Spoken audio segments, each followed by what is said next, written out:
기획서를 잘 쓰고 싶다. 간단합니다. 저희 스킬백 공인기획 레슨을 찾아와 주시면 됩니다. 뭐 이렇게 끝나면 아쉬우니까 잘 쓰는 방법보다는 선생님이 어떻게 쓰는지 정도만 말씀드리고, 그리고 기획서 처음 쓰시는 분들한테 약간의 꿀팁 정도만 드리고자 합니다. 일단 뭐든지 심플하고 간결하게. 선생님은 표지도 굉장히 간결하게 쓰는 사람이거든요.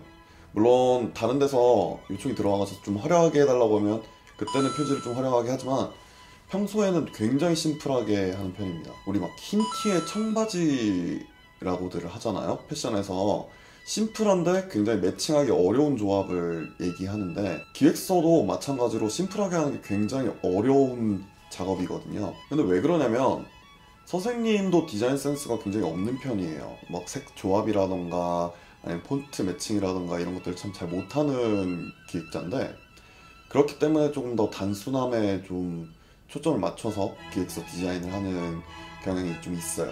맑은 고딕 딜레마라고 정의를 할게요. 맑은 고딕이 참 좋은 폰트예요.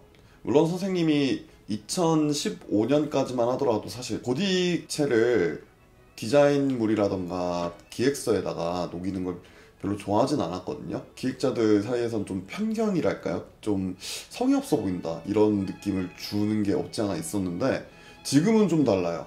고딕체를 또 이쁘게 쓰면 굉장히 디자인도 훌륭하게 나오고 또 기획서도 되게 이쁘게 나오더라고요.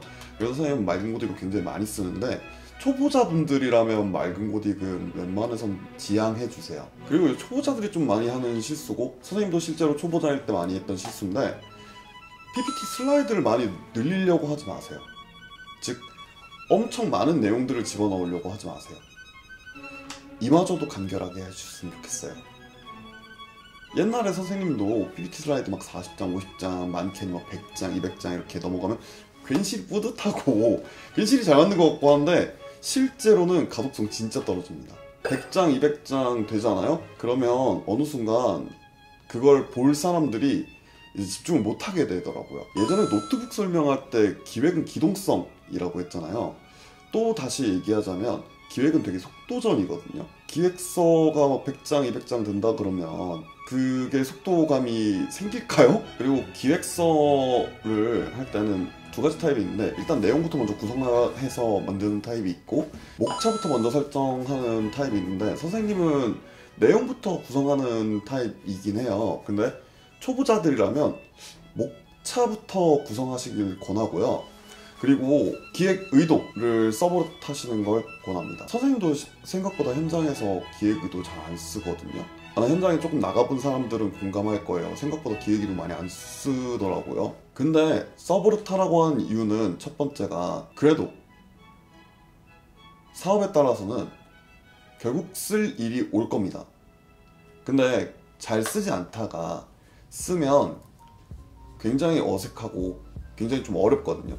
그래서 써버릇 하시는 게 좋은 게 첫 번째. 그리고 두 번째는 기획 의도나 취지나 목적은 왜라는 거잖아요. 그거에 초점을 맞춰서 하는 거잖아요. 내가 이걸 왜 하고 있는 걸까? 기획서뿐만 아니라 공연 기획 전반적인 중심을 잡아주는 당위성, 그걸 먼저 설정해야 되기 때문에 기획 의도를 써버릇하라고 얘기를 합니다.